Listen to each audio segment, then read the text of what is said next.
लग चुकी है तलब मंजिल की, खुद को आग में झोंक लेंगे। ठोकरे कहते हैं मारा जाएगा, हौसले कहते हैं देख लेंगे। प्यारे दोस्तों, स्वागत है आपका हमारे YouTube channel apex board academy में। मैं रवि सर आज आपके लिए क्लास 10 के फिजिक्स का टोटल ऑब्जेक्टिव क्वेश्चन कराने जा रहा हूं, इसलिए हमारे साथ लास्ट तक बने रहें तथा इस वीडियो को जितना ज्यादा हो सके अपने दोस्तों के पास शेयर करें ताकि वो भी अपने एग्जाम की तैयारी आसानी से कर पाए। चलिए हम लोग क्वेश्चन को स्टार्ट किया जाता है कि पहला क्वेश्चन आपके स्क्रीन पे है कि परावर्तन के नियम से निर्धारित होता है, यानी इनमें कौन से ऑप्शन है जो परावर्तन के नियम को बताता है। तो आपको पता है कि परावर्तन के कितने नियम होते हैं? दो। पहला जो होता है वो पहला नियम क्या होता है? पहला नियम होता है कि जो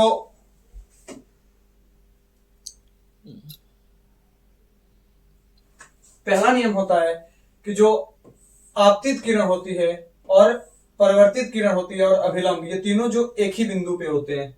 और दूसरा नियम होता है कि जो आपतन कोण होता है आई, वो परावर्तन कोण के क्या होता है? बराबर होता है, यानी कि कोण आई जो होता है वो बराबर होता है कोण आर के। तो इसका चारों ऑप्शन में आप देख सकते हैं। पहला ऑप्शन है कि आपतन कोण परिवर्तन कोण के बराबर होगा, परावर्तन कोण आपतन कोण के बराबर होगा, अपवर्तन कोण के बराबर होगा। दूसरा है आपतन कोण विचलन कोण के बराबर होगा कि इनमें से कोई नहीं। तो इनमें से हमारा आंसर हो जाएगा ऑप्शन नंबर ए कि जो आपतन कोण होगा कोण आई, वो बराबर होगा किसका? परावर्तन कोण का। ठीक है, दूसरा क्वेश्चन हम लोग देखते हैं।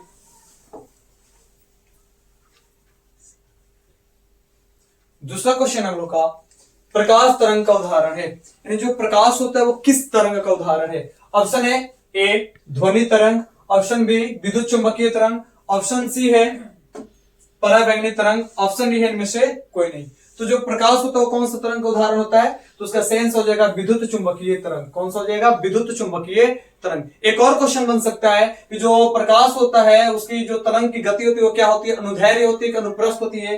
तो याद रखिएगा इसकी जो गति होती है तरंग की होती है अनुदैर्ध्य, सॉरी अनुप्रस्थ होती है। क्या होती है? अनुप्रस्थ। प्रकाश तरंग की जो गति होती है कैसी होती है? अनुप्रस्थ होती है, अनुप्रस्थ। ठीक है, इसको भी आप नोट करते चलेंगे कि प्रकाश तरंग की जो गति होती है कैसी होती है? अनुप्रस्थ होती है। नेक्स्ट क्वेश्चन हम लोग देखते हैं।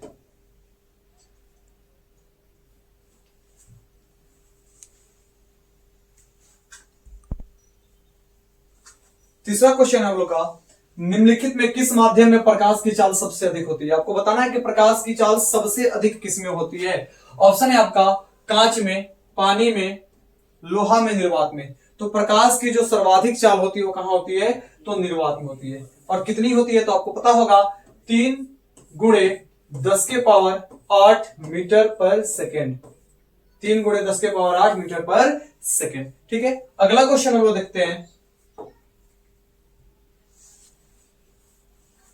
अगला क्वेश्चन हम लोग का कि गोलीय दर्पण के फोकसांतर एवं वक्रता त्रिज्या के बीच संबंध है। जो हमारे गोलीय दर्पण का जो फोकस दूरी होता है और उसकी वक्रता त्रिज्या होती है उसमें कौन सा रिलेशन सही है? ऑप्शन देखते हैं। पहला ऑप्शन है एफ आर बराबर 2f, दूसरा है एफ बराबर आर, तीसरा है एफ बराबर आर बाई 4 और चौथा है एफ आर बराबर एफ बाई 2। आपको पता होगा कि जो फोकस दूरी होती है वो बराबर होती है आर बाई 2 की, यानी एफ बराबर होता है आर बाई 2, लेकिन ऑप्शन में कोई नहीं है एफ बराबर आर बाई 2। तो आपको पता है यहां से जब हम निकालेंगे तो क्रॉस मल्टीपल होगा तो आर बराबर हमको मिलेगा 2f। क्या मिल जाएगा? आर बराबर 2f। इसका सही आंसर क्या हो जाएगा? ऑप्शन नंबर ए, यानी कि आर बराबर 2f। अगला क्वेश्चन हम लोग देखते हैं। नेक्स्ट क्वेश्चन है कि सरल सूक्ष्मदर्शी में किसका उपयोग होता है? जब भी कोई सरल सूक्ष्मदर्शी बनाया जाता है उसमें किसका प्रयोग करते हैं? ऑप्शन है आपका अवतल दर्पण का, उत्तल दर्पण का, उत्तल लेंस का या अवतल लेंस का। तो इसका सही आंसर क्या हो जाएगा? उत्तल लेंस का। याद रखेंगे कि सरल सूक्ष्मदर्शी में किसका प्रयोग करते हैं? तो उत्तल लेंस का प्रयोग करते हैं। ये क्वेश्चन यहां से पूछा उत्तल दर्पण से, उत्तल लेंस से पूछा जा सकता है क्वेश्चन। एक क्वेश्चन आपसे पूछा जाएगा कि मानव के नेत्र में कौन सा लेंस लगा होता है? तो मानव के नेत्र में कौन सा लेंस लगा होता है? तो उत्तल लेंस। उसके बाद क्या आएगा? फोटोग्राफी में किसका प्रयोग होता है? किसमें? फोटोग्राफी कैमरा में। फोटोग्राफी कैमरा में किसका प्रयोग होता है? तो इसका भी आंसर हो जाएगा उत्तल लेंस का। किसका? उत्तल लेंस का। ठीक है, अगला क्वेश्चन हम लोग देखते हैं। अगला क्वेश्चन है कि काल्पनिक प्रतिबिंब होता है। जो काल्पनिक प्रतिबिंब बनता है वो कैसे बनता है, सीधा बनता है, उल्टा बनता है, कि दोनों के इनमें से कोई नहीं। तो आपको पता होगा कि जो काल्पनिक प्रतिबिंब बनता है वो हमेशा कैसा बनता है, सीधा बनता है। याद रखेंगे, काल्पनिक प्रतिबिंब कैसा बनता है, सीधा बनता है, और वास्तविक प्रतिबिंब कैसा बनता है, तो वास्तविक प्रतिबिंब कैसा बनता है, उल्टा बनता है। ठीक है, तो ऐसे इसका आंसर हो जाएगा ऑप्शन नंबर ए। 7वां क्वेश्चन हम लोग देखते हैं। अगला क्वेश्चन है कि प्रकाश की किरण गमन करती है, प्रकाश की जो किरण जाती है वो कैसे जाती है, सीधी रेखा में, टेढ़ी रेखा में, कि किसी भी दिशा में, इनमें से कोई नहीं। इसका सही आंसर क्या हो जाएगा, सीधी रेखा में। प्रकाश की किरण जो गमन करती है वो कैसे जाती है, एकदम सीधी रेखा में प्रकाश की किरण गमन करती है। ठीक है, अगला क्वेश्चन देखते हैं हम लोग। नेक्स्ट क्वेश्चन है कि किसी समतल दर्पण द्वारा आवर्धन होता है, यानी जो समतल दर्पण होता है उसका आवर्धन कितना होता है। तो समतल दर्पण का आवर्धन कितना होता है, तो आपको पता होगा कि समतल दर्पण का आवर्धन होता है +1। कितना होता है, +1। और एक और क्वेश्चन आ सकता है कि जो समतल दर्पण होता है इसके त्रिज्या कितनी होती है, तो याद रखेंगे अनंत होता है। क्या होता है, अनंत होता है। या फोकस दूरी कितनी होती है, तो अनंत होती है। ठीक है, आगे देखते हैं हम लोग। अगला क्वेश्चन है, एक प्रकाश किरण एक समतल दर्पण पर लंबवत आपतित होती है तो परावर्तन कोण का मान क्या होगा। बड़ा अच्छा क्वेश्चन है, इसमें अधिकतर बच्चे फंसते हैं। क्वेश्चन है कि एक समतल दर्पण है, मान लीजिए क्या है, समतल दर्पण है, और एक इस पे जो किरण है वो लंबवत आती है। कैसी आती है, लंबवत, यानी कि 90 डिग्री के मान पे यहाँ पे आती है। ठीक है, किरण जो है आपकी किरण 90 डिग्री पे आ रही है, लंबवत आ रही है। तो कह रहे हैं कि परावर्तन कोण का मान कितना होगा। तो बहुत सारे बच्चे यहां पे क्लिक कर देंगे 90 डिग्री, जो कि गलत आंसर है। इसका आंसर 90 डिग्री नहीं होगा, इसका आंसर 90 डिग्री नहीं होगा।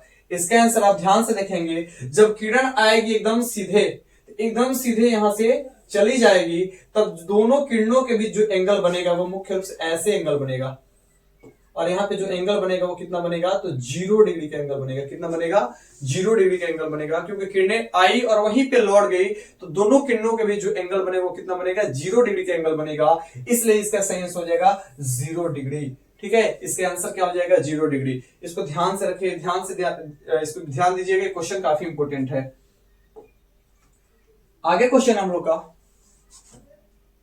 किरणों के समूह को क्या कहते हैं। तो किरणों के समूह को क्या कहते हैं, तो किरणपुंज भी कहते हैं। सही है, किरणों के समूह को क्या बोलते हैं हम लोग, किरणपुंज भी बोलते हैं, प्रकाशपुंज भी बोलते हैं। यानी कि इसके आंसर क्या हो जाएगा, ए और बी दोनों। किरणों के समूह को किरणपुंज भी कहा जाता है और क्या कहा जाता है, प्रकाशपुंज भी कहा जाता है। ठीक है, अगला क्वेश्चन देखते हैं।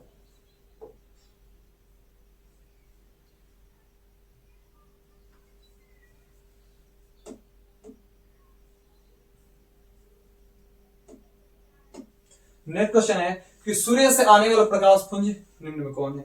यानी कि जो सूर्य से प्रकाश पुंज आता है वो कौन सा होता है, अपसरित होता है, अभिसरित होता है, समांतर होता है, या निष्कोणीय। यानी कि 4 ऑप्शन है। तो आपको पता होगा जो सूर्य से प्रकाश पुंज हमारे पृथ्वी तक आता है वो कैसा आता है, समांतर प्रकाश पुंज आता है। इसका सही आंसर हो जाएगा ऑप्शन नंबर बी, समांतर प्रकाश पुंज। ठीक है, अगला क्वेश्चन देखते हैं हम लोग। नेक्स्ट क्वेश्चन की बात करें तो नेक्स्ट क्वेश्चन है कि सौर कुकर में, यानी कि सोलर कुकर में कौन सा दर्पण का प्रयोग किया जाता है। तो आपको पता होगा सोलर कुकर में किस दर्पण का प्रयोग करते हैं हम लोग, अवतल दर्पण का। किसका, अवतल दर्पण का। वही पूछा जाए साइड मिरर में, तो याद रखेंगे साइड मिरर में किसका प्रयोग करते हैं, तो साइड मिरर के रूप में हम लोग किसका प्रयोग करते हैं, तो उत्तल दर्पण का प्रयोग करते हैं। किसका, उत्तल दर्पण का। ठीक है, इसका सही आंसर है ऑप्शन नंबर सी। अगले क्वेश्चन को देखते हैं। अगला क्वेश्चन हम लोग का कि निम्न में से किस धातु से सोलर सेल बना होता है। यानी कि सोलर सेल बनाने के लिए किसका प्रयोग किया जाता है, तो इसका सही आंसर हो जाएगा कि सोलर सेल बनाने के लिए हम लोग प्रयोग करते हैं किसका, सिलिकॉन का। किसका, सिलिकॉन का। सिलिकॉन का प्रयोग किया जाता है सोलर सेल बनाने के लिए। ठीक है, आगे क्वेश्चन देखते हैं। नेक्स्ट क्वेश्चन है, कल्पकम नाभिकीय विद्युत संयंत्र किस राज्य में स्थित है। अगला क्वेश्चन है कि कल्पकम नाभिकीय विद्युत संयंत्र किस राज्य में स्थित है। तो इसका सही आंसर क्या हो जाएगा, तमिलनाडु। किसमें है, तमिलनाडु में। कल्पकम नाभिकीय विद्युत केंद्र कहां है, तमिलनाडु में। एक और क्वेश्चन पूछा जा सकता है कि भारत का पहला परमाणु विद्युत केंद्र कौन है, तो याद रखेंगे तारापुर। कौन है, तारापुर। कौन है, तारापुर। भारत का पहला जो परमाणु विद्युत ऊर्जा केंद्र है वो कौन सा है, तारापुर है। ठीक है, अगला क्वेश्चन हम लोग देखते हैं।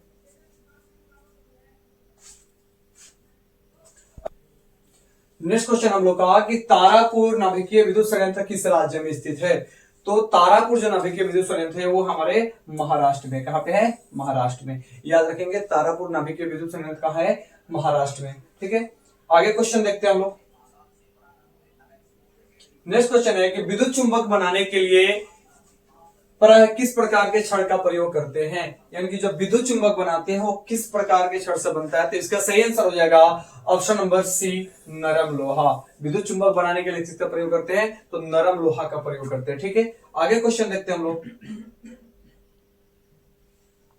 अगला क्वेश्चन है कि वायुमंडल में किस गैस के बढ़ने पर वैश्विक उष्मन होता है, यानी कि कौन से गैस की मात्रा जब ज्यादा हो जाती है तो वैश्विक उष्मन यानी कि ग्लोबल वार्मिंग की खतरा होता है। तो इसका सही आंसर हो जाएगा option number C, carbon dioxide. इसका आंसर क्या हो जाएगा, कार्बन डाइऑक्साइड। नेक्स्ट क्वेश्चन देखते हैं हम लोग। अगला क्वेश्चन है कि घरेलू गैस यानी कि एलपीजी का प्रमुख अवयव है, यानी कि जो एलपीजी होता है उसमें क्या भरा होता है, वो कौन सी गैस होती है। तो इसका आंसर हो जाएगा आपका option number B, butane. LPG में क्या होता है, ब्यूटेन भरा होता है। ठीक है, अगला क्वेश्चन की बात किया जाए। नेक्स्ट क्वेश्चन है कि विद्युत धारा के चुंबकीय प्रभाव की खोज किसने किया, यानी कौन से जो साइंटिस्ट है वो विद्युत धारा के चुंबकीय प्रभाव की खोज किए थे। तो इसका सही आंसर हो जाएगा ऑप्शन नंबर, इसका सही हो जाएगा ऑप्शन नंबर बी, ऑस्टेड। विद्युत धारा के चुंबकीय प्रभाव की खोज किसने किया था, तो ऑस्टेड ने किया था। ठीक है, अगले क्वेश्चन की बात किया जाए तो नेक्स्ट क्वेश्चन हम लोग का, यदि एक विद्युत धारावाही तार के समीप कपास रखा जाए तो कपास की सुई क्या होगी। तो ऑप्शन देखते हैं। ऑप्शन ए, विक्षेपित होगी, धारावाही तार विक्षेपित होगी, विक्षेपित नहीं होगी, कि इनमें से कोई नहीं। तो जब भी किसी धारावाही तार के समीप एक कपास को रखा जाता है तो जो कपास की जो सुई होती है वो क्या हो जाएगी, तो वो विक्षेपित हो जाएगी। ऑप्शन नंबर ए हो जाएगा। ठीक है, ऑप्शन नंबर ए। ये प्रयोग को दिखाया कौन से व्यक्ति ने था, तो ऑस्टेड ने दिखाया था। किसने, ऑस्टेड ने। याद रखेंगे इस प्रयोग को किसने दिखाया था, तो ऑस्टेड ने दिखाया था। ये भी याद रखना है आपको। आगे देखते हैं, अगला क्वेश्चन है। नेक्स्ट क्वेश्चन है कि वोल्ट मीटर को विद्युत परिपथ में किस क्रम में जोड़ा जाता है। आपको पता है कि संयोजन दो प्रकार से होते हैं, एक श्रेणी क्रम और एक समांतर क्रम। तो बताना है आपको कि जो वोल्ट मीटर होता है इसको किस क्रम में जोड़ा जाता है। तो इसका सही आंसर हो जाएगा, वोल्ट मीटर को जोड़ा जाता है हम लोग समांतर क्रम संयोजन में। किसमें, समांतर क्रम संयोजन में। और वही पूछे थे आपसे कि जो आमीटर होता है, क्या होता है, जो आमीटर होता है या एमीटर, उसको किस क्रम में जोड़ा जाता है। तो आमीटर को हम लोग जोड़ते हैं श्रेणी क्रम संयोजन में। किसमें, श्रेणी क्रम संयोजन में, श्रेणी क्रम संयोजन में। तो याद रखेंगे आप लोग इसको भी। ठीक है, आगे क्वेश्चन देखते हैं हम लोग। नेक्स्ट क्वेश्चन है, विभवांतर मापने वाले यंत्र को क्या कहते हैं, यानी किस यंत्र के द्वारा विभवांतर को मापा जाता है। आपके ऑप्शन है एमीटर, वोल्ट मीटर, गैल्वेनोमीटर, इनमें से कोई नहीं। तो इसका सही आंसर क्या हो जाएगा, तो विभवांतर मापा जाता है वोल्ट मीटर से। किससे, वोल्ट मीटर से। और ए मीटर से क्या मापा जाता है, तो ए मीटर से मापा जाता है धारा को। किससे, किसे, धारा को। और गैल्वेनोमीटर जो होता है वो धारा की उपस्थिति का पता लगाता है, कि धारा की उपस्थिति का पता कौन लगाता है, तो गैल्वेनोमीटर। वोल्ट मीटर क्या मापता है, विभवांतर, और एमीटर क्या मापता है, तो धारा मापता है। ठीक है, यानी इसका सही आंसर हो जाएगा ऑप्शन नंबर बी। अगले क्वेश्चन की ओर चलते हैं हम लोग।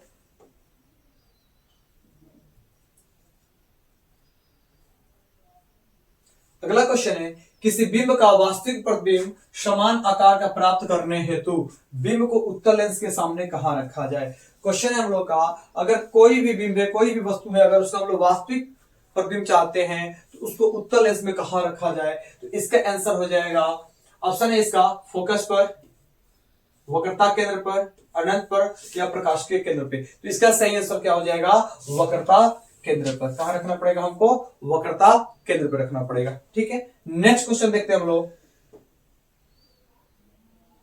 लंबाई बढ़ने से तार का प्रतिरोध क्या होता है। जब किसी तार की लंबाई बढ़ाया जाए तो प्रतिरोध क्या होगा, घटेगा, बढ़ेगा, या उसमें कोई परिवर्तन नहीं होगा। तो इसको हम लोग देखते हैं थोड़ा सा। आप पढ़े होंगे कि किसी चालक का प्रतिरोध किन कारकों पर निर्भर करता है, तो आप लोग पढ़े होंगे लंबाई पर, तापमान पर, क्षेत्रफल पर। तो आपको पता होगा कि जब हम लोग जो प्रतिरोध होता है यानी कि जो आर होता है वो समानुपाती होता है एल के। अगर लंबाई बढ़ाएंगे तो प्रतिरोध क्या होगा, बढ़ेगा। लंबाई बढ़ाएंगे तो प्रतिरोध क्या होगा, बढ़ेगा। दूसरी पॉइंट क्या हो जाएगी, दूसरा पॉइंट आप लोग पढ़े होंगे आर जो होता है वो समानुपाती होता है टी के यानी कि टेम्परेचर के, यानी कि लंबाई टेम्परेचर बढ़ाएंगे तो प्रतिरोध क्या होगा, बढ़ेगा। और तीसरा आप पढ़े होंगे कि जो आर होता है वो व्युत्क्रमानुपाती होता है क्षेत्रफल का यानी कि ए का, यानी कि अगर क्षेत्र बढ़ाएंगे तो प्रतिरोध क्या होगा, घटेगा। तो ये जो क्वेश्चन है कि अगर लंबाई बढ़ाए तो प्रतिरोध क्या होगा, इसका सही आंसर क्या हो जाएगा, ऑप्शन नंबर बी, यानी कि लंबाई बढ़ाएंगे तो प्रतिरोध भी क्या होगा, बढ़ेगा। ठीक है, अगले क्वेश्चन की बात किया जाए तो अगला क्वेश्चन है कूलाम विद्युत आवेश कितने प्रोटॉनों से बना होता है। ठीक है, यानी कि जो एक कूलाम विद्युत आवेश होता है वो कितने प्रोटॉनों से बना होता है, तो इसका आंसर हो जाएगा 6.25 इंटू 10 के पावर 18, यानी कि option number C right answer है। ठीक है, कि एक जो कूलाम आवेश होता है वो कितने प्रोटॉनों से बना होता है। ठीक है, अगले क्वेश्चन की बात किया जाए तो अगला क्वेश्चन है कि किस उपकरण में धन और ऋण चिन्ह का प्रयोग नहीं होता है, यानी कौन सा उपकरण है जिसमें प्लस और माइनस चिन्ह का प्रयोग नहीं किया जाता है। तो आपको पता है कि एमीटर में होता है, वोल्ट मीटर में होता है, कुंडली में किसी भी चिन्ह का प्रयोग नहीं किया जाता है। तो इसका आंसर क्या हो जाएगा, ऑप्शन नंबर सी। ठीक है, आगे देखते हैं। अगला क्वेश्चन है किसी बल्ब में 1 मिनट में 120 कूलाम आवेश प्रवाहित हो रही है, तो विद्युत धारा का मान क्या होगा। आपको पता है दिया है 1 मिनट में, टाइम कितना दिया है, समय, तो समय दिया है 1 मिनट। 1 मिनट बोले तो कितना सेकेंड हो जाएगा, 60 सेकेंड, यानी टाइम दे दिया 60 सेकेंड। और इसमें जो आवेश है वो कितना है, 120 कूलाम, यानी आवेश कितना दे दिया है, तो 120 कूलाम दे दिया है। तो पूछ रहा है धारा का मान, तो आपको पता है धारा यानी कि आई बराबर क्या होता है, तो Q बटे टी। धारा बराबर क्या होता है, आवेश बटे समय। तो यहां से मान निकाल लीजिए, आवेश का मान है 120 और धारा का और समय का मान है 60, तो कट जाएगा तो क्या मिलेगा, 2, यानी कि हमको धारा कितना मिलेगा, तो 2 एम्पियर मिलेगा, यानी ऑप्शन नंबर इसका हो जाएगा बी। क्या हो जाएगा, बी, 2 एम्पियर। ठीक है, आगे क्वेश्चन की बात किया जाए, अगला क्वेश्चन को देखते हैं हम लोग। तो नेक्स्ट क्वेश्चन है कि बैटरी से कौन सी धारा प्रवाहित होती है। ठीक है, जो बैटरी होता है उस बैटरी से कौन सी धारा प्रवाहित होती है, तो आपको पता है बैटरी से कौन सी धारा निकलती है, तो डिस्ट धारा यानी कि डायरेक्ट करंट डीसी। ठीक है, अगले क्वेश्चन की बात किया जाए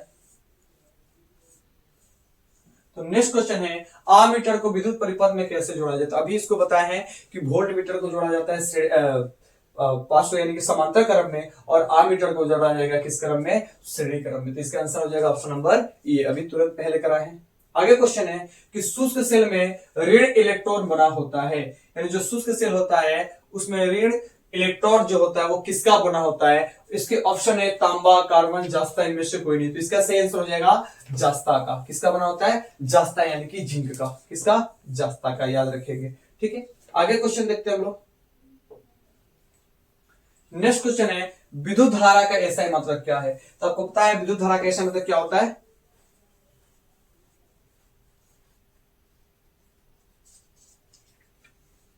विद्युत धारा का एसआई मात्रक क्या है, तो विद्युत धारा का मात्रक क्या होता है, एम्पियर होता है। क्या होता है, एम्पियर। ये वोल्ट किसका मात्रक होता है, तो विभव या विभवांतर का। किसका, विभव एवं विभवांतर का। कूलाम किसका होता है, आवेश का। याद रखिए कूलाम किसका है, आवेश का मात्रक है। ठीक है, और जो वाट है ये किसका मात्रक होता है, शक्ति का। वाट किसका होता है, शक्ति का मात्रक। किसका, शक्ति का। और ये भी याद रखेंगे चुंबकीय क्षेत्र का मात्रक क्या होता है, ये बहुत बार एग्जाम में पूछा हुआ है। चुंबकीय क्षेत्र का याद रखिएगा, चुंबकीय क्षेत्र का मात्रक क्या होता है, और एक चुंबकीय फ्लक्स का मात्रक क्या होता है। चुंबकीय फ्लक्स का मात्रक क्या होता है, दो क्वेश्चन यहां से बनेंगे। एक चुंबकीय क्षेत्र का मात्रक क्या होता है और एक चुंबकीय फ्लक्स का मात्रक क्या होता है। तो चुंबकीय क्षेत्र का मात्रक होता है टेस्ला। क्या होता है, टेस्ला। तो चुंबकीय क्षेत्र का मतलब क्या होता है? टेस्ला। और चुंबकीय फ्लक्स का मतलब क्या होता है? वेबर। क्या होता है? वेबर। ये आप दोनों याद रखेंगे कि चुंबकीय क्षेत्र का मतलब क्या होता है और चुंबकीय फ्लक्स का मतलब क्या होता है। एक तो मात्रक आता ही एग्जाम में, ठीक है। आगे क्वेश्चन की बात किया जाए। अगला क्वेश्चन है, आमीटर से निम्नलिखित में से क्या मापा जाता है? अभी कुछ देर पहले इसको भी बताया है कि वोल्ट मीटर द्वारा मापा जाता है विभव, और आमीटर द्वारा क्या मापा जाता है? धारा को। क्या मापा जाता है? धारा को, ठीक है। तो ये भी क्वेश्चन करवा दिए पहले।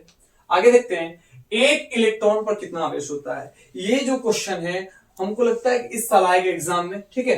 तो इसको देखते हैं कि एक इलेक्ट्रॉन पे कितना आवेश होता है।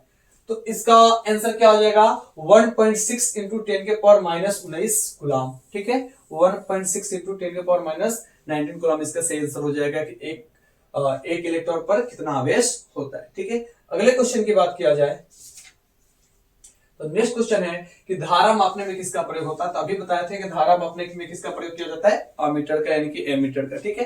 अगले क्वेश्चन की बात किया जाए, कैथोड किरणें में क्या उपस्थित रहता है? बड़ा अच्छा क्वेश्चन है। कह रहा है कि जो कैथोड किरणें होती है उस कैथोड किरणों में क्या उपस्थित होता है? इलेक्ट्रॉन, प्रोटॉन, न्यूट्रॉन, किरण में से कोई नहीं। तो याद रखेंगे जो कैथोड किरण होता है, कौन सा किरण? कैथोड किरण, ठीक है। जो कैथोड किरण होता है उसमें क्या होता है? तो उसमें इलेक्ट्रॉन होता है। क्या होता है? इलेक्ट्रॉन। वो इलेक्ट्रॉन की बनी होती है। और एनोड की बात किया जाए तो एनोड में क्या होगा? प्रोटॉन, ठीक है। एनोड की बात किया जाए तो एनोड में क्या हो जाएगा?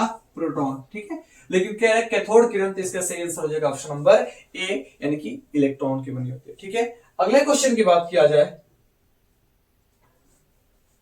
नेक्स्ट क्वेश्चन है कि किसी क्षण चुंबक के अंदर चुंबकीय क्षेत्र रेखाओं की दिशा क्या होगी? ध्यान से देखिएगा क्वेश्चन को। ऐसे ऐसे क्वेश्चन में बच्चे फंसते हैं। क्वेश्चन है कि किसी क्षण चुंबक के अंदर चुंबकीय क्षेत्र रेखाओं की दिशा क्या होगी? बड़ा प्यारा सा क्वेश्चन है, लेकिन आप गलती कीजिएगा इसमें। यहां पे आप देखेंगे लिखा है किसी क्षण चुंबक के अंदर, ये पॉइंट को देखेंगे थोड़ा सा। क्षण चुंबक के अंदर कह रहा है, ना कि क्षण चुंबक की बाहर कह रहा है। अगर क्षण चुंबक के बाहर होता तो चुंबकीय क्षेत्र की दिशा क्या हो जाती है? नॉर्थ से साउथ। क्या हो जाती है? नॉर्थ से साउथ हो जाती है। क्या हो जाती है? नॉर्थ से साउथ। लेकिन ये चुंबकीय क्षेत्र के अंदर की बात कर रहा है, तो वहां पे जो चुंबकीय क्षेत्र रेखाओं की दिशा हो जाएगी वो हो जाएगी साउथ टू नॉर्थ, यानी कि दक्षिणी ध्रुव से लेकर उत्तरी ध्रुव की ओर। दक्षिण ध्रुव से उत्तरी ध्रुव की ओर, यानी इसका सही आंसर हो जाएगा ऑप्शन नंबर बी, दक्षिणी ध्रुव से उत्तरी ध्रुव की ओर। क्या हो जाएगा? दक्षिणी ध्रुव से उत्तरी ध्रुव की ओर, ठीक है। ध्यान से इस क्वेश्चन को एक बार देख लीजिएगा, ठीक है। ऐसे क्वेश्चन आते हैं तो बच्चे कहते हैं पेपर हार्ड हो गया या घुमा फिरा के क्वेश्चन आ रहा है, ठीक है। लेकिन क्वेश्चन सही पूछा है, बस हम थोड़ा सा फंस जा रहे हैं। आगे क्वेश्चन देखते हैं हम लोग। नेक्स्ट क्वेश्चन है, लघु पतन के समय, यानी जब घर में लघु पतन होता है तो परिपथ का प्रतिरोध क्या होता है? आपको बताना है, यानी कि शॉर्ट सर्किट में जो परिपथ का प्रतिरोध होता है वो क्या होता है?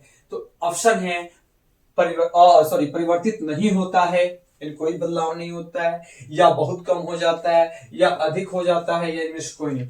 तो प्रतिरोध क्या हो जाता है? तो याद रखेंगे, जब भी शॉर्ट सर्किट होगा यानी कि लघु पतन, तो जो प्रतिरोध होगा तो प्रतिरोध क्या हो जाएगा? घट जाएगा। प्रतिरोध क्या हो जाएगा? घट जाएगा। लेकिन धारा का मान क्या होगा? धारा का मान क्या होगा? तो धारा जो होगा वो बढ़ जाएगा। धारा का मान क्या हो जाएगा? बढ़ जाएगा। याद रखना। तो यहां पे कह रहा है कि प्रतिरोध, जब भी प्रतिरोध घटेगा तो धारा क्या होगा? बढ़ेगा। यानी कि इसका आंसर हो जाएगा ऑप्शन नंबर बी, बहुत कम हो जाएगा। क्यों? क्योंकि बात कर रहा है प्रतिरोध का, लेकिन बात कहता धारा का तो क्या हो जाता? बढ़ जाता, ठीक है। आगे देखते हैं। अगला क्वेश्चन है हम लोग का कि घरेलू विद्युत परिपथ में प्रत्यावर्ती धारा की आवृत्ति कितनी होती है? कितनी फ्रीक्वेंसी होती है हमारे प्रत्यावर्ती धारा की घरेलू परिपथ में? इसका सही आंसर हो जाएगा ऑप्शन नंबर ए, 50 हर्ट्ज। क्या हो जाएगा? 50 हर्ट्ज, ठीक है। प्रत्यावर्ती धारा जो होता है ऐसी, उसकी फ्रीक्वेंसी कितनी होती है? 50 हर्ट्ज होती है, ठीक है। आगे क्वेश्चन देखते हैं हम लोग। नेक्स्ट क्वेश्चन है कि पुतली के साइज को कौन नियंत्रित करता है। बड़ा अच्छा क्वेश्चन है मानव नेत्र से, जो पुतली होता है उसके साइज को नियंत्रित कौन करता है। ऑप्शन है पक्षमाभी पेशिया, परितारिका, नेत्र लेंस, रेटिना। तो इसका सही आंसर क्या हो जाएगा, परितारिका। पुतली के साइज को नियंत्रित कौन करता है, परितारिका। और मानव नेत्र का जो लेंस होता है वो कौन सा लेंस होता है, तभी मैंने बताया था कुछ देर पहले, उत्तल लेंस होता है। क्या होता है, उत्तल लेंस होता है, ठीक है। और ये पूछा जाएगा कि मानव नेत्र पे प्रतिबिंब कहां बनता है, तो याद रखेंगे रेटिना पर बनता है। प्रतिबिंब कहां बनता है, तो रेटिना पर बनता है, ठीक है। याद रखेंगे सभी क्वेश्चन। तो इसका आंसर हो जाएगा ऑप्शन नंबर बी, परितारिका, ठीक है। अगले क्वेश्चन को हम लोग देखते हैं। अगला क्वेश्चन है निम्नलिखित में कौन नेत्र का रंगीन भाग होता है। यानी नेत्र के रंगीन भाग को क्या कहते हैं, कॉर्निया कहते हैं, रेटिना कहते हैं, परितारिका कहते हैं, या पुतली कहते हैं। तो इसका सही आंसर हो जाएगा परितारिका। नेत्र का जो रंगीन भाग होता है उसे लोग क्या बोलते हैं, परितारिका कहते हैं, जो पुतली के साइज को क्या करता है, कंट्रोल करता है, ठीक है। अगले क्वेश्चन की बात किया जाए। अगला क्वेश्चन है मानव नेत्र के लिए दृष्टि का अस्थायित्व होता है। यानी कि मानव नेत्र पे जो भी किसी वस्तु का प्रतिबिंब कितने क्षण के लिए बनता है, वही पूछ रहा है कि मानव नेत्र के लिए दृष्टि का अस्थायित्व होता है। ऑप्शन है ए 1/10 सेकेंड, 1/16 सेकेंड, 1/6 सेकेंड, 1/18 सेकेंड। इसका आंसर क्या हो जाएगा, ऑप्शन नंबर बी 1/16 सेकेंड। यानी 1/16 सेकेंड तक हम लोग किसी वस्तु का प्रतिबिंब हमारे नेत्र पे बना होता है, ठीक है। अगले क्वेश्चन की बात किया जाए तो हमारा अगला क्वेश्चन है किसी वस्तु का प्रतिबिंब कहां बनता है। तो अभी मैंने बताया कि हमारे आंख में किसी भी वस्तु का प्रतिबिंब कहां बनता है, तो रेटिना पर बनता है। कहां बनता है, रेटिना पर बनता है। यानी इसका सही आंसर हो जाएगा ऑप्शन नंबर बी, रेटिना पर, ठीक है। आगे क्वेश्चन की बात किया जाए, हमारा अगला क्वेश्चन है कि जो नेत्र निकट की वस्तु को साफ नहीं देख पाता है उस नेत्र में होता है। ये क्वेश्चन है दृष्टि दोष। किससे, दृष्टि दोष से। कि अगर हम लोग निकट की वस्तु को नहीं देख पाते हैं साफ से, तो कौन सा दृष्टि दोष हुआ है। तो याद रखेंगे अगर निकट की वस्तु साफ नहीं दिखाई दे रही है तो दूर दृष्टि दोष हुआ है। कौन सा दृष्टि दोष, दूर दृष्टि दोष। और वही दूर की वस्तु साफ नहीं दिखाई दे रही है तो निकट दृष्टि दोष, यानी कि उल्टा होता है, ठीक है। यानी इसका सही आंसर हो जाएगा ऑप्शन नंबर ए, दूर दृष्टि दोष, ठीक है। अगले क्वेश्चन की ओर चलते हैं हम लोग। तो हम लोग का अगला क्वेश्चन है किसी दृष्टि दोष को अवतल और उत्तल दोनों लेंसों से बनी हुई द्विफोक्सी यानी कि बायोफोकल लेंस द्वारा संशोधित किया जाता है, तो कौन सा है। यानी कि कौन ऐसा दृष्टि दोष है जिसको हम लोग द्विफोक्सी लेंस से ठीक कर सकते हैं। ऑप्शन है आपका दूरदृष्टि दोष, निकट दृष्टि दोष, जरा दूरदर्शिता, या मोतियाबिंद। तो आपको पता है कि दूरदृष्टि दोष के लिए कौन सा लेंस लगा होता है, तो उत्तल लेंस। कौन सा लेंस, उत्तल लेंस, ठीक है। और निकट दृष्टि दोष के लिए कौन सा लेंस लगा होता है, तो अवतल लेंस। अवतल लेंस से ठीक किया जाता है किसको, निकट दृष्टि दोष को। लेकिन कह रहा है कि दोनों का मिक्स है, यानी कौन, द्विफोक्सी लेंस। कौन सा लेंस, द्विफोक्सी लेंस। और द्विफोक्सी लेंस से कह रहा है किस दृष्टि दोष को ठीक किया जाता है, तो अब इसका आंसर हो जाएगा जरा दृष्टि दोष। कौन हो जाएगा, जरा दृष्टि दोष, ठीक है। द्विफोक्सी से किसको ठीक किया जाता है, तो जरा दृष्टि दोष को ठीक किया जाता है, ठीक है। जरा दृष्टि दोष को, ठीक है, याद रखेंगे आप लोग। दूरदृष्टि दोष के लिए उत्तल लेंस, निकट दृष्टि दोष के लिए अवतल लेंस, और जरा दृष्टि दोष के लिए कौन सा, तो हमारा हो जाएगा द्विफोक्सी लेंस, ठीक है। आगे क्वेश्चन की ओर चलते हैं हम लोग। अगला क्वेश्चन है कि निकट दृष्टि दोष को दूर करने के लिए, अभी बताया कि निकट दृष्टि दोष को दूर करने के लिए कौन सा, तो अवतल लेंस का चश्मे का प्रयोग करते थे, अभी आपको ये बता रहे थे। अगले क्वेश्चन को देखते हैं हम लोग। अगला क्वेश्चन है कि घरों में विद्युत से दुर्घटना किसके कारण होती है। क्या कारण होता है कि घर में विद्युत से दुर्घटना होता है, खतरा होता है, जो भी चीज है। तो इसका सही आंसर क्या हो जाएगा, शॉर्ट सर्किट। क्या होता है, शॉर्ट सर्किट होता है। जब भी शॉर्ट सर्किट होता है तो हमारे घर में क्या होती है, दुर्घटना हो जाती है, ठीक है। आगे क्वेश्चन की ओर चलते हैं हम लोग। अगला क्वेश्चन है लघु पतन के समय परिपथ में विद्युत धारा का मान। अभी कुछ देर पहले इस क्वेश्चन को हम लोग देखे हैं। सेम क्वेश्चन मैंने क्या बताया था कि जब भी लघु पतन यानी कि शॉर्ट सर्किट होगा, जब भी शॉर्ट सर्किट होगा तो जो प्रतिरोध होगा वो घट जाएगा और धारा जो होगा वो बढ़ जाएगा। तो यहां पे कह रहे हैं धारा का मान, पिछले क्वेश्चन में था प्रतिरोध का मान, तो यहां पे कह रहे हैं धारा का मान। तो शॉर्ट सर्किट में धारा का मान क्या हो जाता है, तो धारा का मान बढ़ जाता है। क्या हो जाता है, बढ़ जाता है, बहुत अधिक बढ़ जाता है। लेकिन वही कहता है प्रतिरोध तो घट जाता है। ठीक है, लेकिन इसका आंसर हो जाएगा ऑप्शन नंबर सी, यानी कि बहुत अधिक बढ़ जाता है। अगला क्वेश्चन है, घरेलू विद्युत परिपथ में उदासीन तार का रंग होता है। आपको बताना है कि जो उदासीन तार होता है वो किस रंग का होता है। ऑप्शन है लाल, हरा, काला, पीला। तो उदासीन तार जो होता है उसको हम लोग काले रंग से दिखाते हैं। किससे, काले रंग से। तो जो काला रंग का जो तार होता है वो कौन सा तार होता है, उदासीन तार होता है। और लाल किसका होता है, ये याद रखेंगे, लाल रंग होता है विद्युतमय तार का। किसका, विद्युतमय तार का, विद्युतमय तार या विद्युत तार। विद्युतमय तार का रंग कैसा होता है, लाल होता है। और हरा किस रंग का होता है, तो हरा होता है आपका भूतार का रंग। कैसा, भूतार या भू संपर्क तार जिसको अर्थिंग कहते हैं, वो किस रंग का होता है, तो हरा रंग का होता है। ठीक है, आगे देखते हैं क्वेश्चन हम लोग। अगला क्वेश्चन है कि स्विच लगाए जाते हैं, स्विच लगाए जाते हैं किस तार में। इसका सेंस हो जाएगा कि हमेशा याद रखेंगे स्विच हमेशा लगाया जाता है गर्म तार में। किसमें, गर्म तार में, यानी कि प्लस में। ठीक है, गर्म तार में हमेशा स्विच को लगाया जाता है। अगले क्वेश्चन की ओर चलते हैं हम लोग। अगला क्वेश्चन है कि हमारे घरों में जो विद्युत आपूर्ति की जाती है वह है, यानी हमारे घर में जो विद्युत आती है वो कौन सी होती है। तो आपको पता है कि घरेलू परिपथ में जो धारा आती है उसकी आवृत्ति कितनी होती है। तो अभी मैंने बताया था आवृत्ति की बात किया जाए तो 50 हर्ट्ज। कितना, 50 हर्ट्ज। लेकिन कह रहा है कि कौन सा हमारे घरेलू परिपथ में विद्युत आती है। तो आपको पता होगा 220 वोल्ट प्रत्यावर्ती धारा। कौन सा धारा, 220 वोल्ट प्रत्यावर्ती धारा, यानी कि एसी करंट। ठीक है, यानी कि option number C right answer हो जाएगा। ठीक है, आगे देखते हैं हम लोग। अगला क्वेश्चन है, प्रकाश के किस घटना के कारण सूर्य हमें वास्तविक सूर्योदय से लगभग 2 मिनट पूर्व दिखाई देता है। यानी कि प्रकाश का वो कौन सा घटना है जिससे जो सूर्य होता है वो 2 मिनट पहले दिखाई देता है। ऑप्शन है प्रवर्तन, वायुमंडलीय अपवर्तन, प्रकीर्णन, वायुमंडलीय अपवर्तन एवं प्रकीर्णन। इसका सही आंसर हो जाएगा वायुमंडलीय अपवर्तन, ऑप्शन नंबर बी। वायुमंडलीय अपवर्तन के कारण प्रकाश जो सूर्य होता है वो हमको लगभग 2 मिनट पहले दिखाई देता है। ऑब्जेक्टिव पूछेगा ये कि कितना मिनट पहले, तो याद रखेंगे 2 मिनट पहले। ठीक है, आगे क्वेश्चन की ओर चलते हैं। अगला क्वेश्चन है कि तारों का टिमटिमाना प्रकाश के किस घटना को दर्शाता है। तो तारों का जो टिमटिमाना होता है वो प्रकाश का अपवर्तन को दर्शाता है। किसको, प्रकाश का अपवर्तन को। ठीक है, यानी कि ऑप्शन नंबर क्या हो जाएगा, ए। ठीक है, आगे क्वेश्चन को देखते हैं हम।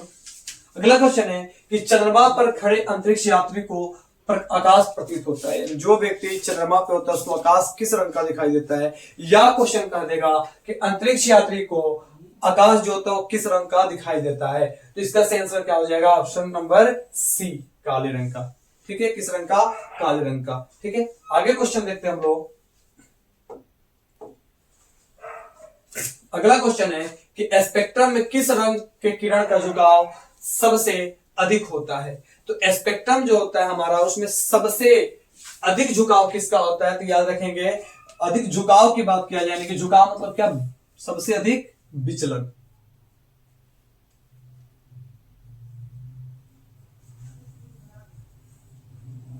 झुकाव मतलब क्या हो जाएगा, सबसे अधिक विचलन।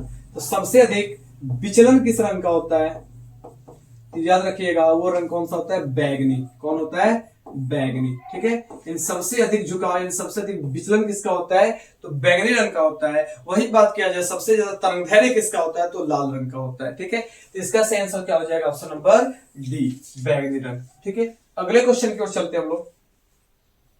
अगला क्वेश्चन है किस रंग का विचलन न्यूनतम होता है। अभी बताया थे विचलन किसका न्यूनतम होता है, तो बैगनी का, यानी कि झुकाव सबसे, सॉरी क्वेश्चन न्यूनतम किसका होता है, न्यूनतम पूछा है यहाँ पे। तो सबसे अधिक विचलन किसका होता है, तो बैगनी का होता है। और सबसे कम किसका होता है, तो लाल का होता है। यहाँ पे लाला हो गया, क्या हो जाएगा, लाल, इसको काट दीजिए, लाल हो जाएगा। ठीक है, यानी कि सबसे अधिक विचलन बैगनी का और सबसे कम विचलन यानी सबसे कम झुकाव किसका होता है, तो लाल का होता है। ठीक है, आगे क्वेश्चन के हम लोग चलते हैं। अगला क्वेश्चन है कि श्वेत प्रकाश में वर्ण विक्षेपण उत्पन्न होता है, यानी जो श्वेत प्रकाश होता है उसमें वर्ण विक्षेपण किस कारण से उत्पन्न होता है? कांच के सिले द्वारा या समतल दर्पण द्वारा, गोलीय दर्पण द्वारा या प्रिज्म द्वारा। तो आपको पता है वर्ण विक्षेपण किसके द्वारा होता है? तो प्रिज्म द्वारा। किसके द्वारा? प्रिज्म द्वारा। क्या होता है कि प्रकाश का जो किरण होता है वो जब प्रिज्म से गुजरता है, श्वेत प्रकाश किरण, तो वो 7 रंगों में बढ़ जाता है, 7 रंगों में विभक्त हो जाता है, और यही घटना कहलाता है प्रकाश का वर्ण विक्षेपण। ठीक है, तो ये भी क्वेश्चन कहेगा कि प्रकाश का जो श्वेत प्रकाश होता है वो कितने रंगों से बना होता है या कितने रंगों में विभक्त हो जाता है? तो इसका आंसर क्या हो जाएगा? 7। ठीक है, 7 रंगों में बढ़ जाता है, याद रखेंगे। आगे क्वेश्चन की ओर चलते हैं हम लोग। अगला क्वेश्चन हम लोग कि प्रकाश का न्यूनतम तरंग दैर्घ्य कितना होता है? प्रकाश का न्यूनतम तरंग दैर्घ्य कितना होता है? तो तरंग दैर्घ्य की बात किया जाए तो सबसे कम तरंग दैर्घ्य किसका होता है? बैगनी रंग का। और उस रंग का तरंग दैर्घ्य कितना होता है? तो लगभग उस रंग का तरंग दैर्घ्य होता है 380 नैनोमीटर। कितना होता है? 380 नैनोमीटर। तो याद रखेंगे कि प्रकाश का जो न्यूनतम तरंग दैर्घ्य होता है वो 380 एनएम होता है, और वो भी किस रंग का होता है? तो बैंगनी रंग का होता है। ठीक है, आगे चलते हैं, अगले क्वेश्चन की ओर चलते हैं। नेक्स्ट क्वेश्चन है इंद्रधनुष रंगीन क्यों होता है? यानी कि जो इंद्रधनुष होता है वो रंगीन क्यों होता है? ऑप्शन है जल के कण द्वारा श्वेत प्रकाश के वर्ण विक्षेपण के कारण, दूसरा है जल कण द्वारा अवशोषण के कारण, तीसरा ऑप्शन है वायु द्वारा श्वेत प्रकाश के वर्ण विक्षेपण के कारण, और लास्ट है कि इनमें से कोई नहीं। तो आपको पता है कि जो इंद्रधनुष बनता है वो किसके द्वारा बनता है? तो जल के कणों द्वारा प्रकाश का जब वर्ण विक्षेपण होता है तो उसके द्वारा बनता है आपका इंद्रधनुष। यानी इसका आंसर क्या हो जाएगा? ऑप्शन नंबर ए, कि जल के कण द्वारा श्वेत प्रकाश के वर्ण विक्षेपण के कारण। ठीक है, अगले क्वेश्चन की ओर हम लोग चलते हैं। नेक्स्ट क्वेश्चन है कि सामान्य दृष्टि के वयस्क के लिए, क्वेश्चन है कि सामान्य दृष्टि के वयस्क के लिए जो न्यूनतम दर्शन होता है या स्पर्श दर्शन जो होता है उसकी अल्पतम दूरी कितनी होती है या न्यूनतम दूरी कितनी होती है? ठीक है, कौन सी दूरी? न्यूनतम। थोड़ा टाइपिंग में मिस्टेक है, तो न्यूनतम दूरी कितनी होती है? यानी कि जो हमारा मानव नेत्र है वो कम से कम कितने दूर के वस्तु को एकदम स्पष्ट रूप से देख सकता है? तो इसका आंसर क्या हो जाएगा? इसका आंसर हो जाएगा 25 सेंटीमीटर। क्या हो जाएगा? 25 सेंटीमीटर। 25 सेंटीमीटर। लेकिन वही कह दिया जाए कि मानव नेत्र कितनी दूर की वस्तु को देख सकता है, तो हो जाएगा अनंत। क्या हो जाएगा? अनंत। ठीक है, मानव नेत्र अनंत तक की वस्तुओं को देख सकता है। ठीक है, इसकी परिकल्पना आप नहीं कर सकते। ठीक है, आगे देखते हैं क्वेश्चन। अगला क्वेश्चन है आंख का व्यवहार होता है। अभी कुछ देर पहले बताया है कि हमारा जो आंख होता है उसमें लगा रहता है उत्तल लेंस, और हमारा जो आंख व्यवहार करता है वो किसकी तरह करता है? तो उत्तल लेंस की तरह कहता है। यानी कि ऑप्शन नंबर क्या हो जाएगा? ऑप्शन नंबर बी हो जाएगा। ठीक है, आगे क्वेश्चन की ओर चलते हैं। क्वेश्चन देखिएगा ध्यान से। क्वेश्चन है किसी चालक के छोरों के बीच विभवांतर V और प्रतिरोध R धारा I के बीच कौन सा संबंध होता है? ठीक है, आपको बताना है रिलेशन क्या होता है किसके बीच? तो V, I और R के बीच। आप पढ़े होंगे ओम का नियम। क्या पढ़े? ओम का नियम। क्या होता है? V समानुपाती I, यानी कि V बराबर हो जाता है I R। तो R बराबर हमको फॉर्मूला क्या मिलता है? V और बट्टा में क्या मिलता है? I। इसमें देखिए कौन सा रिलेशन इसमें है, तो आप देख सकते हैं यहां पे है R बराबर V बट्टा 1 है, ये तो होगा नहीं। यहाँ पे R बराबर है I बट्टा V, तो ये होगा नहीं। यहाँ पे देखिएगा ये है I बराबर R बट्टा V। अगर I का मान निकाले तो I बराबर क्या मिलेगा हमको? I बराबर मिलेगा V और बट्टा में R। I बराबर क्या मिलेगा? V और बट्टे में R, यानी कि ये भी ऑप्शन हमारा नहीं होगा। यानी कि क्या हो जाएगा? इनमें से कोई नहीं। क्या होगा ऑप्शन? इनमें से कोई नहीं। ठीक है, ध्यान से देखिएगा आप क्वेश्चन को। आगे देखते हैं। अगला क्वेश्चन हम लोग का ओम का नियम है। अभी मैंने इसी को बताया कि ओम का नियम क्या होता है। तो ओम का नियम क्या होता है? तो V समानुपाती I, यानी V बराबर IR। V बराबर IR, जो अभी क्वेश्चन हम लोग कर रहे थे वही था, V बराबर IR, ओम का नियम। ठीक है, अगले क्वेश्चन की ओर चलते हैं हम लोग। नेक्स्ट क्वेश्चन है कि ताप बढ़ने से चालक का प्रतिरोध। ये तो फिक्स है कि ऐसे क्वेश्चन आते हैं एग्जाम में कि ताप बढ़ने पे, लंबाई बढ़ने पे, क्षेत्र बढ़ने पे प्रतिरोध का क्या होता है। और ये सब्जेक्टिव में भी क्वेश्चन आते हैं 5 मार्क्स में कि ओम के नियम को लिखिए तथा बताइए कि प्रतिरोध किन किन कारकों पर निर्भर करता है। ठीक है, तो ये इसका आंसर क्या हो जाएगा कि ताप बढ़ने से किसी भी चालक का प्रतिरोध क्या होता है, बढ़ता है। क्या होता है, बढ़ता है। ठीक है, इसका आंसर क्या हो जाएगा, ऑप्शन नंबर ए, बढ़ता है।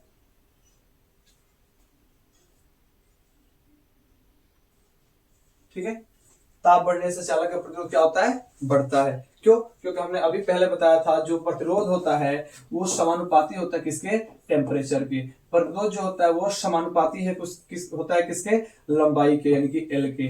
और यही प्रतिरोध जो होता है वो व्युत्क्रमानुपाती होता है किसके, एरिया के। यानी कि ताप बढ़ेगा, प्रतिरोध बढ़ेगा, लंबाई बढ़ेगा, प्रतिरोध बढ़ेगा, लेकिन क्षेत्रफल बढ़ेगा तो प्रतिरोध क्या होगा, घटेगा। ठीक है, तो इसको ध्यान से देखिएगा, ऐसे ऑब्जेक्टिव क्वेश्चन आते हैं एग्जाम में। ठीक है, अगले क्वेश्चन की ओर चलते हैं हम लोग। नेक्स्ट क्वेश्चन है कि प्रतिरोध का ऐसा मतलब क्या होता है, प्रतिरोध का ऐसे मतलब क्या होता है। तो इसका ऐसे आंसर क्या हो जाएगा, एम्पियर। सॉरी, प्रतिरोध का ऐसा मतलब क्या होता है, तो प्रतिरोध का ऐसा मतलब क्या होता है, ओम। क्या हो जाता है, ओम हो जाता है। जूल किसका मतलब होता है, तो जूल हो जाता है आपका कार्य का, और किसका हो जाता है, ऊर्जा का। ठीक है, याद रखिएगा, कार्य और ऊर्जा का मतलब हो जाता है जूल, कार्य का और ऊर्जा का। ठीक है, वोल्ट किसका हो जाता है, आपका विभव का या विभवांतर का। ठीक है, और एम्पियर किसका हो जाता है, धारा का। एम्पियर किसका मतलब होता है, धारा का। और पूछा क्या है, प्रतिरोध का, तो प्रतिरोध का क्या हो जाएगा, ओम हो जाएगा। अभी मैंने पहले भी बताया कि मात्रक से क्वेश्चन आते हैं और राशियों से। ठीक है, आगे क्वेश्चन की ओर चलते हैं हम लोग। नेक्स्ट क्वेश्चन है किसी चालक के प्रतिरोधकता का मात्रक है। अभी पढ़ते प्रतिरोध, अब क्या हो गया, प्रतिरोधकता, यानी कि प्रतिरोधकता का मात्रक क्या होता है, तो इसका सही आंसर क्या हो जाएगा, ओम मीटर।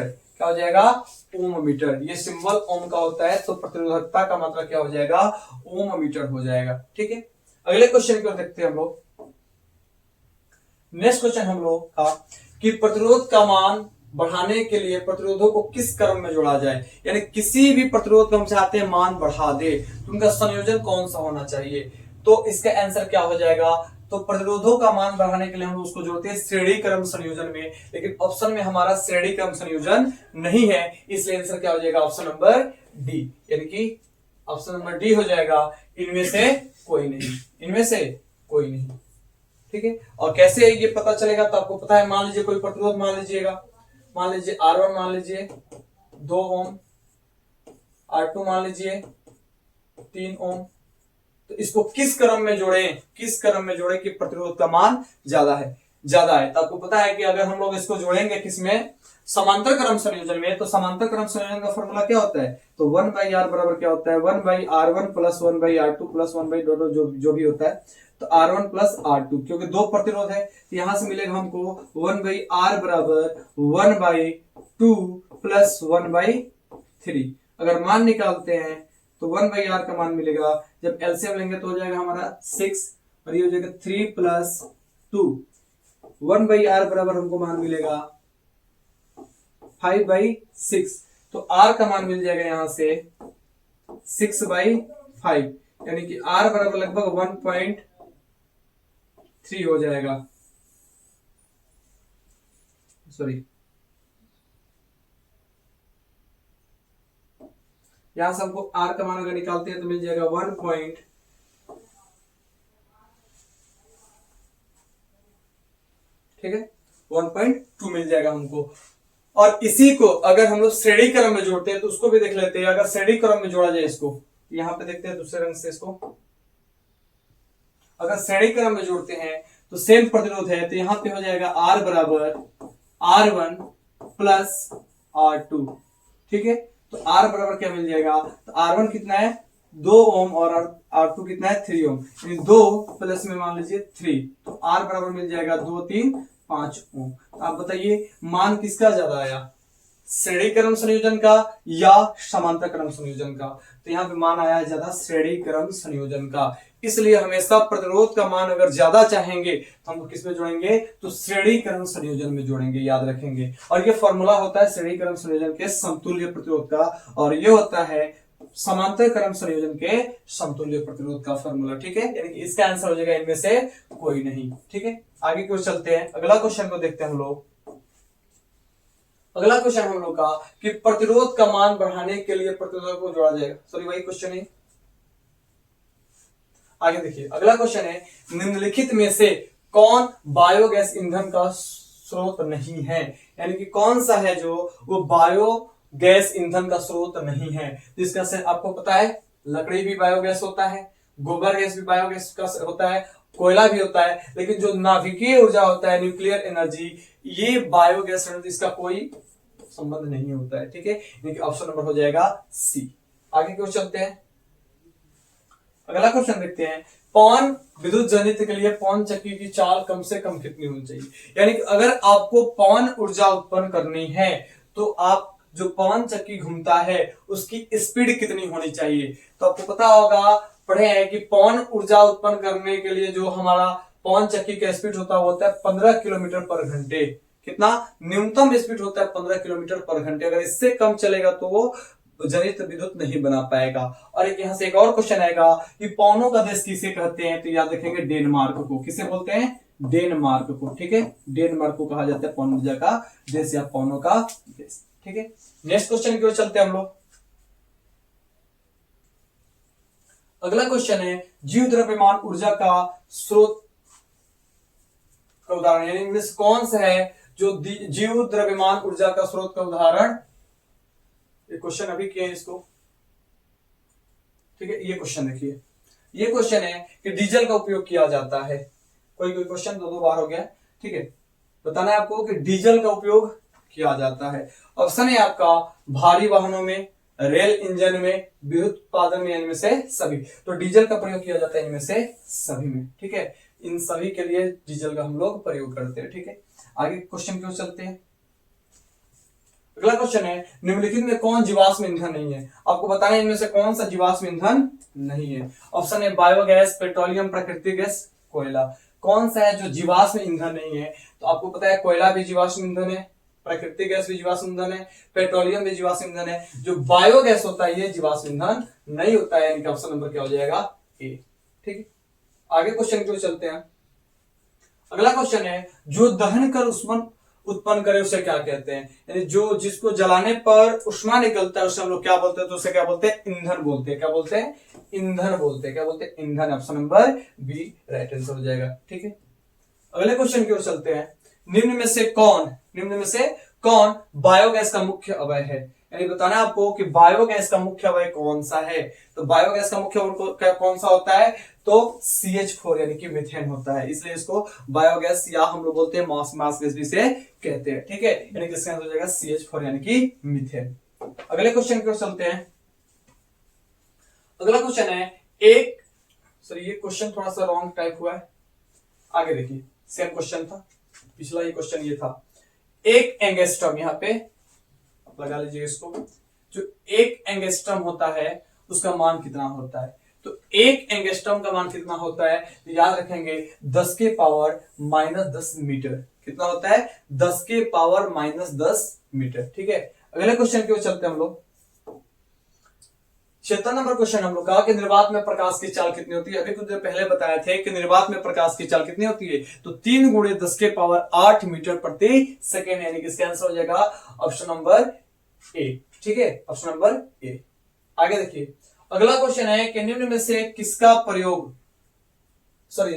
किसका अपूर्णांक सबसे अधिक होता है। आपको बताना है कि सबसे अधिक अपूर्णांक किसका होता है, वायु का, बर्फ का, कांच का या हीरा का। तो सबसे अधिक अपूर्णांक किसका होता है, हीरा का होता है। और पूछे कि कितना होता है, तो याद रखेंगे 2.42। और अपूर्णांक से एक और क्वेश्चन आएगा कि अपूर्णांक का मात्रक क्या होता है, तो याद रखिएगा अपूर्णांक का कोई मात्रक नहीं होता है, यानी कि ये मात्रक विहीन है। क्या होती है, मात्रक विहीन होता है अपूर्णांक। ठीक है, ये भी याद रखेंगे, अपूर्णांक का कोई मात्रक नहीं होता है। कई बार क्वेश्चन ये भी आ चुके हैं। आगे देखते हैं, अगला क्वेश्चन है निम्नलिखित में कौन लेंस का आवर्धन m होता है। लेंस का आवर्धन m कौन सा है, तो इसका सही आंसर क्या हो जाएगा, इसका आंसर हो जाएगा option number D, V by you. Lens का आवर्धन क्या हो जाता है, V बाई यू। वही कहेगा दर्पण का आवर्धन, तो वहां पे हो जाएगा माइनस V बाई यू। ठीक है, आगे देखते हैं अगला क्वेश्चन। अगला क्वेश्चन है तालाब का जल कम गहरा दिखाई देने का कारण क्या है। यानी कि क्या कारण है कि तालाब का जल कम गहरा दिखाई देता है, या तालाब की जो सतह होता है ऊपर उठा की ओर उठा हुआ दिखाई देता है। तो इसका आंसर क्या हो जाएगा, ऑप्शन नंबर सी, अपवर्तन। ये किसके कारण होता है, तो प्रकाश के अपवर्तन के कारण ऐसा होता है। ठीक है, याद रखेंगे आप लोग। अगले क्वेश्चन की ओर चलते हैं। 80 नंबर क्वेश्चन है कि तालाब तालाब का जल कम गहरा दिखाई होने के कारण भाई प्रकाश का अपवर्तन। ठीक है, आगे देखते हैं।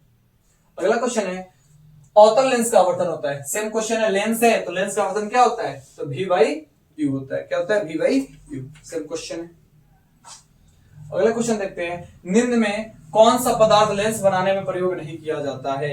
यानी कि किस पदार्थ का प्रयोग हम लोग लेंस बनाने के लिए नहीं करते हैं। तो आपको पता है लेंस बनाने के लिए जल भी लगता है, कांच भी लगता है, प्लास्टिक भी लगता है, लेकिन किसी भी प्रकार से मिट्टी का प्रयोग हम लोग लेंस बनाने के लिए नहीं करते हैं। यानी कि ऑप्शन नंबर क्या हो जाएगा, डी, राइट आंसर। ठीक है, आगे क्वेश्चन देखते हैं।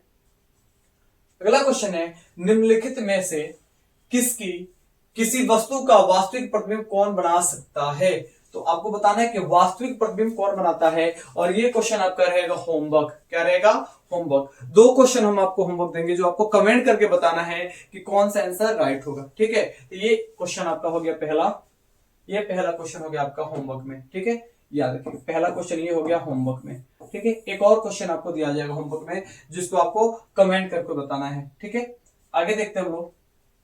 अगला क्वेश्चन है कि फोटोग्राफी कैमरे का अभिदृश्यक होता है।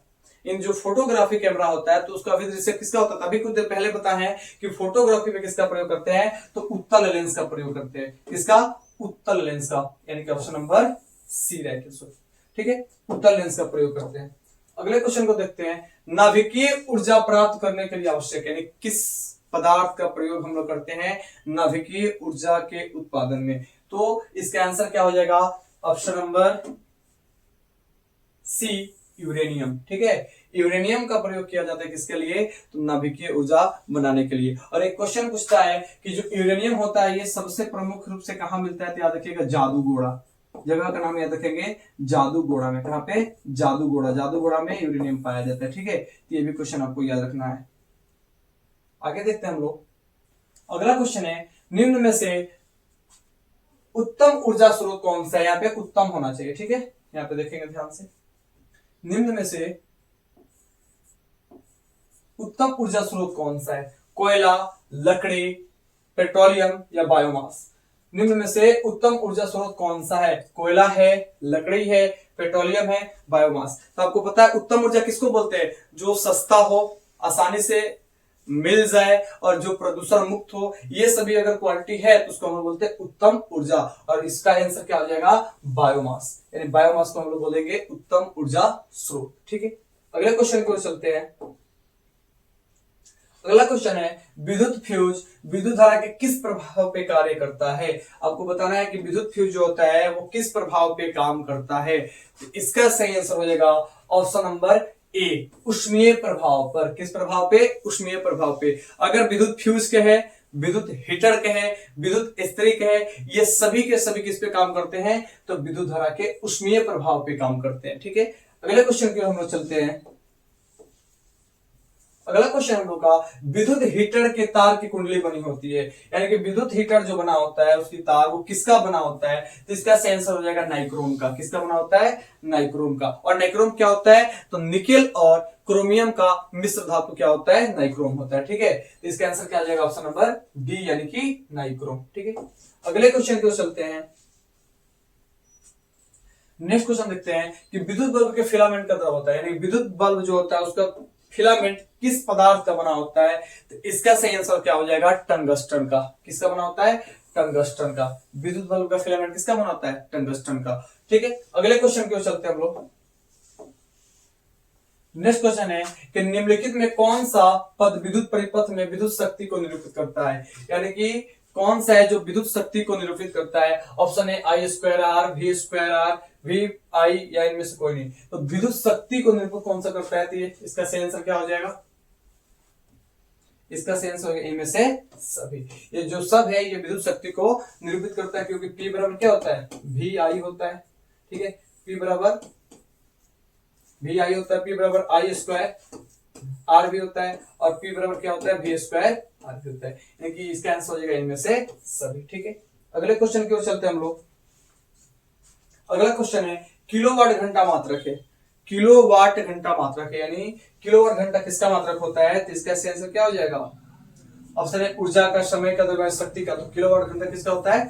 ऊर्जा का। और ऊर्जा का कौन सा मात्रक होता है? तो याद रखिएगा व्यापारिक मात्रक या व्यवसायिक मात्रक। व्यापारिक मात्रक कहेगा कि ऊर्जा का व्यापारिक मात्रक क्या होता है? तो किलोवाट घंटा होता है। क्या होता है? किलोवाट घंटा। ठीक है, अगले क्वेश्चन पे हम लोग चलते हैं। नेक्स्ट क्वेश्चन है निम्नलिखित में कौन सा मात्रक वाट के बराबर है? यानी इनमें कौन सा जो वाट को दर्शाएगा, जो वाट के बराबर है? तो आपको पता होगा वाट यानी कि शक्ति, और शक्ति क्या होता है? शक्ति बराबर क्या होता है? तो शक्ति बराबर हमारा हो जाएगा जूल पर सेकेंड, और जूल पर सेकेंड क्या होता है? वाट। शक्ति का मतलब क्या होता है? वाट। यानी कि शक्ति शक्ति को यानी कि वाट को कौन दर्शाएगा? तो जूल पर सेकेंड। ऑप्शन कौन सा हो जाएगा? ऑप्शन नंबर ए, यानी कि जूल पर सेकेंड। ठीक है, अगले क्वेश्चन क्योंकि पूछ रहा है कि वाट किसके बराबर है, तो जूल पर सेकेंड के बराबर है। ठीक है, अगले क्वेश्चन की ओर चलते हैं हम लोग। नेक्स्ट क्वेश्चन हम लोग का कि निम्न में किसका अर्थ जल होता है? जल किसका अर्थ होता है? तो ये तो आप बता सकते हैं कि जल क्या होता है? तो हाइड्रो होता है। क्या होता है?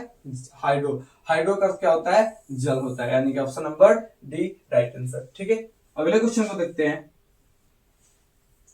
अगला क्वेश्चन है किसी कोलाइडी विलयन में निलंबित कणों से प्रकाश के प्रकीर्णन को कहा जाता है। जब भी किसी कोलाइडी विलयन से प्रकाश का प्रकीर्णन होता है और प्रकाश का मार्ग दिखाई देने लगता है, तो यह घटना कहलाता है टिंडल प्रभाव। क्या कहलाता है?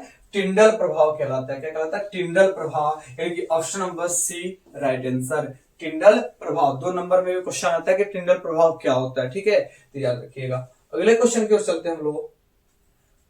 95 नंबर क्वेश्चन हम लोग का कि प्रकाश के किस रंग का तरंगदैर्घ्य सबसे अधिक होता है? तभी कुछ देर पहले बताए हैं कि सबसे अधिक तरंगदैर्घ्य किसका होता है?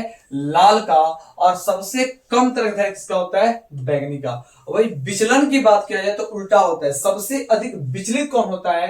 तो बैंगनी, और सबसे कम विचलित कौन होता है? लाल। तो इसका आंसर हमारा क्या हो जाएगा? ऑप्शन नंबर सी, यानी कि सबसे अधिक तरंगदैर्घ्य किसका होता है? लाल का होता है। ठीक है, अगले क्वेश्चन की ओर चलते हैं हम लोग। अगला क्वेश्चन है कुछ बादलों का रंग उजला क्यों होता है? तो इसका सही आंसर क्या हो जाएगा? तो प्रकाश के प्रकीर्णन के कारण। किसके कारण? प्रकाश के प्रकीर्णन के कारण। ठीक है, अगले क्वेश्चन की ओर चलते हैं। अगला क्वेश्चन है कि सर्च लाइट का परिवर्तक सतह होता है। जो सर्च लाइट होता है इसका परिवर्तक सतह क्या होता है? उत्तल होता है, अवतल होता है, समतल होता है, इनमें से कोई नहीं। तो इसका आंसर क्या हो जाएगा? अवतल।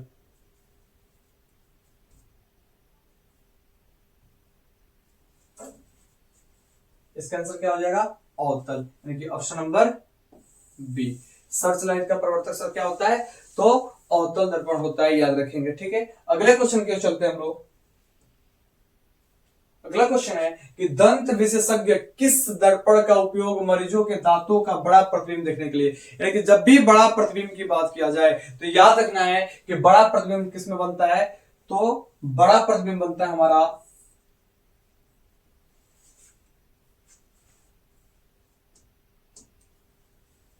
बड़ा प्रतिबिंब की बात किया जाए तो बड़ा प्रतिबिंब बनता है हमारा किस दर्पण में? अवतल दर्पण में। किसमें? अवतल दर्पण में। ठीक है, तो बड़ा प्रतिबिंब बनाने के लिए किसका प्रयोग करते हैं? अवतल दर्पण का प्रयोग करते हैं, और छोटा प्रतिबिंब के लिए उत्तल दर्पण का प्रयोग करते हैं। यानी इसका सही आंसर क्या हो जाएगा? अवतल दर्पण। यानी कि दांतों का बड़ा प्रतिबिंब देखने के लिए किसका प्रयोग करते हैं? तो अवतल दर्पण का प्रयोग करते हैं। ठीक है, अगले क्वेश्चन की ओर चलते हैं हम लोग। नेक्स्ट क्वेश्चन है कि नई कार्तीय परिपाटी के अनुसार दर्पण के सामने, यहां पे क्या होगा? दर्पण के सामने आप इसको देख लीजिए, दर्पण के सामने रखे गए बिंब की दूरी ली जाती है। ऑप्शन है धनात्मक, ऋणात्मक, कि दोनों, कि इनमें से कोई नहीं। तो इसका सही आंसर क्या हो जाएगा? ऋणात्मक। ठीक है, दर्पण के सामने की जो दूरी ली जाती है वो कैसे ली जाती है? तो उसको निगेटिव लिया जाता है कि ऋणात्मक लिया जाता है। ठीक है, option number B right answer. अगले क्वेश्चन की ओर चलते हैं। 100 नंबर क्वेश्चन हम लोग का, निम्न में से किस दर्पण की फोकस दूरी धनात्मक होती है? तो जब भी धनात्मक की बात किया जाए दर्पण या लेंस की, तो याद रखिएगा धनात्मक किसका होता है फोकस दूरी? तो उत्तल दर्पण का। किसका? उत्तल दर्पण का फोकस दूरी कैसा होता है? धनात्मक होता है। ठीक है, तो इसका सही आंसर क्या हो जाएगा? उत्तल दर्पण। और वही कहा जाए अवतल दर्पण, तो इसका फोकस दूरी क्या हो जाता है? ऋणात्मक हो जाता है। ठीक है, ऋणात्मक हो जाता है। अगले क्वेश्चन की ओर चलते हैं हम लोग। अगला क्वेश्चन है, अवतल दर्पण के सामने वस्तु को कहां रखा जाए ताकि प्रतिबिंब वास्तविक और समान आकार का बने? अभी कुछ देर पहले क्वेश्चन इसको करवाए थे कि कहां रखा जाए, तो वक्रता केंद्र पे कुछ देर पहले इसको करवाए हैं। आगे क्वेश्चन देखते हैं, अवतल दर्पण किस प्रकार का दर्पण है? अवतल दर्पण जो होता है वो किस प्रकार का दर्पण है, यानी कि कौन सा दर्पण कहते हैं अवतल दर्पण को? तो आपको पता है कि जब भी अवतल दर्पण की बात किया जाए तो जो अवतल दर्पण होता है, जब इस पे प्रकाश की किरणें जाती हैं तो परावर्तन के पश्चात टकराकर एक बिंदु पर आकर मिलती है। ठीक है, जो भी किरणें जाती है एक बिंदु पर आकर क्या हो जाती है? मिल जाती है। इसलिए अवतल दर्पण को हम लोग बोलते हैं अभिसारी दर्पण। क्या बोलते हैं? अभिसारी दर्पण। क्या बोलते हैं? अभिसारी दर्पण। याद रखेंगे अवतल दर्पण को क्या कहा जाता है? तो अवतल दर्पण को कहा जाता है अभिसारी दर्पण। और पूछ दे कि क्यों कहा जाता है, तो इसका आंसर होगा कि परावर्तन के पश्चात सभी जो किरणें होती है एक बिंदु पर आकर मिलती है, इसलिए इसको क्या बोलते हैं? अभिसारी दर्पण कहते हैं। वही कह दे कि उत्तल दर्पण को क्या बोलते हैं, तो उत्तल दर्पण को क्या बोलते हैं? अपसारी दर्पण। और लेंस में बात किया जाए तो याद रखिएगा उत्तल लेंस को कहा जाता है अभिसारी लेंस। उल्टा हो जाता है। ठीक है, उत्तल लेंस को क्या कहा जाता है? अभिसारी लेंस। और अवतल लेंस को कहा जाता है अपसारी लेंस। क्या हो जाता है? अपसारी लेंस, यानी कि बिल्कुल दर्पण के उल्टा। अपसारी अवतल लेंस को और अभिसारी उत्तल लेंस को। लेकिन दर्पण में कहा जाए तो अपसारी किसको बोलेंगे हम लोग? अवतल दर्पण को। और अभिसारी किसको बोलेंगे? सॉरी, दर्पण में कहा जाए तो अभिसारी बोलेंगे हम लोग अवतल को, और अपसारी किसको बोलेंगे? उत्तल को, यानी कि बिल्कुल एक दूसरे के उल्टा। ठीक है, इसको ध्यान से आप देख लीजिएगा। आगे देखते हैं हम लोग। अगला क्वेश्चन है, यदि अवतल दर्पण का निचला आधा भाग टूट जाए तो प्रतिबिंब कैसा बनेगा? ऐसे ऐसे क्वेश्चन में बच्चे फंसते हैं। कह रहा है कि यदि अवतल दर्पण का आधा भाग टूट जाए तो उसका प्रतिबिंब कैसा बनेगा? ऑप्शन है सीधा बनेगा, आधा बनेगा, कम तीव्र बनेगा, या इनमें से कोई नहीं। तो बच्चे देखेंगे कि दर्पण आधा टूट गया तो प्रतिबिंब कैसा बनेगा? आधा बनेगा, जो कि क्या है? रॉन्ग आंसर है। अगर दर्पण का निचला भाग टूट जाता है तो प्रतिबिंब पूरा बनेगा, लेकिन उसकी तीव्रता क्या हो जाएगी? कम हो जाएगी। यानी कि इसका आंसर हो जाएगा ऑप्शन नंबर सी, कि कम तीव्र बनेगा। ठीक है, क्या बनेगा? कम तीव्र बनेगा। ठीक है, अगले क्वेश्चन को चलते हैं हम लोग। नेक्स्ट क्वेश्चन है कि दर्पण सूत्र होता है, इनमें कौन सा दर्पण सूत्र होता है? तो दर्पण सूत्र क्या होता है? तो दर्पण सूत्र आप लोग पढ़ेंगे 1/f बराबर 1/u प्लस 1/v, यानी कि हमारा क्या होता है? दर्पण सूत्र होता है 1/f बराबर 1/u प्लस 1/v। ये माइनस लग गया तो ये होगा नहीं, यहाँ पे 1/v बराबर ये होगा नहीं, और यहाँ पे 1/u होगा नहीं। ठीक है, यानी कि हमारा आंसर क्या होगा? Option number A right answer. आगे देखते हैं। अगला क्वेश्चन है, प्रकाश के अपवर्तन के कितने नियम होते हैं? आपको बताना है कि प्रकाश के अपवर्तन के कितना नियम होता है, और ये आपका एक रहता है होमवर्क, जो आप इस क्वेश्चन को आप बताइएगा कमेंट में। ठीक है, कि प्रकाश के अपवर्तन के कितने नियम होते हैं। आपको कमेंट करके बताना है कि प्रकाश के अपवर्तन के क्या होते हैं, कितने नियम होते हैं। ठीक है, आगे चलते अगले क्वेश्चन की ओर।